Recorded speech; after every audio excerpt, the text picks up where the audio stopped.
Ang ina ko naman ay si Sisa. Siya ay mabait at mapagmahal. Mahirap lang kami, ngunit puno-puno kami ng pagmamahal ni ina.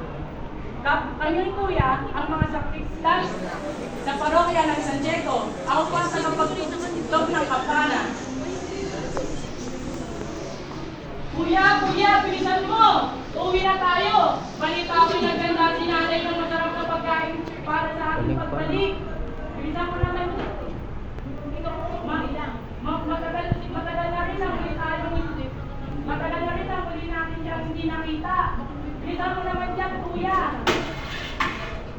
Nakakala, kuya. Magkano pa kita mo ngayong ban? Ah, 2 piso.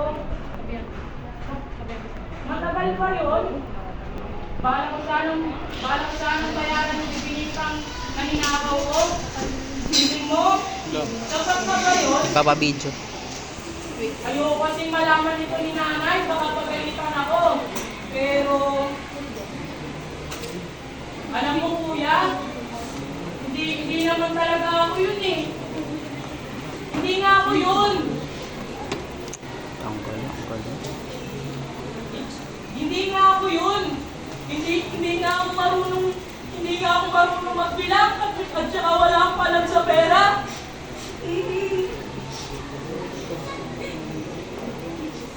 Padre Salve, pwede po ba sa pagbalik ko na lang ibigay yung pera? Matagal ko na po kasi hindi nakikita si nanay ko. Wag po, Padre, kuya! Kuya, tulungan mo ako! Padre, wag po! Wag po, Padre! Wag po! Tama na po!